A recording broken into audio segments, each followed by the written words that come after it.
निकली, संत द्रोण का शरीर था, उससे एक ज्योति निकली, वो जाकर के श्री रामा में समा गई और उसके उसके शरीर से सिर से एक चूड़ामणि निकली, जिसे ठाकुर जी ने दाऊद जी को दे दिया। बोली असुर निकंदन भगवान की जय हो। अब आगे सुखदेव जी महाराज युगल गीत का वर्णन किए कि इसके बाद सुखदेव जी महाराज बता रहे हैं कि एक बार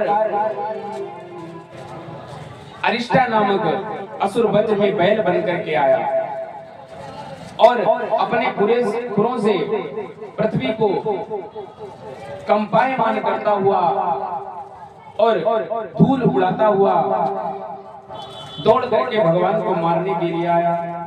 सुई भगवान ने उसके सींग को पकड़ा और आकाश की ओर फेंक दिया और जो आकाश की ओर फेंका सुई उसका गोविंदाय नमो नमः हो गया। बोलिए असुर निकंदन भगवान की जय हो। अब आगे एक दिन कंस बहुत चिंता में बैठा था, बहुत चिंतन कर रहा था, तो उसी समय नारद जी वहां पर आए। भगवान की प्रेरणा से नारद जी आए। कंस ने नारद जी का पूजन किया और नारद जी आसन पर विराजमान हुए। तो नारद जी से कंस ने कहा कि क्या बात है, बड़े उदास लग रहे हो कंस। तब कंस बोला गुरुदेव क्या बताऊं, मैं बहुत इस टाइम चिंता में हूं। नारद जी ने कहा क्या बात है, किस बात की चिंता। तो कंस ने कहा गुरुदेव मैं ब्रज में कृष्ण बलराम को मारने के लिए जितने असुर भेजता हूँ उनमें से एक भी वापस क्यों नहीं आता। सभी सबके जितने भी असुर भेजता हूँ सब कृष्ण और बलराम उसको मार देते हैं। अरे कम से कम एक दो तो वापस आए। धीरे धीरे करके सारे असुरों की संख्या खत्म होती जा रही है।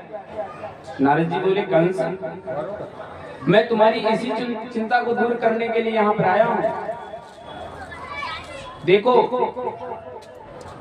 इस चिंता को जो तुम चिंता कर रहे हो, इस चिंता को मैं चुटकियों में समाधान कर देता हूँ। नारद जी मन में सोचे कि ऐसी दवा बताऊंगा न रोग रहेगा और न रोगी रहेगा। नारद जी दवा बताने आए कंस को। तो नारद जी बोले कंस तुम यही तो सबसे बड़ी गलती करते हो। अरे वहां पे वो दो हैं कृष्ण और बलराम, तुम भेजते कितने हो, एक असुर को। भाई दोनों हैं पकड़ लेते हैं, पिटाई कर देते हैं, मार डालते हैं। और एक बात तो तुम्हें पता ही नहीं है कि तुम्हारे साथ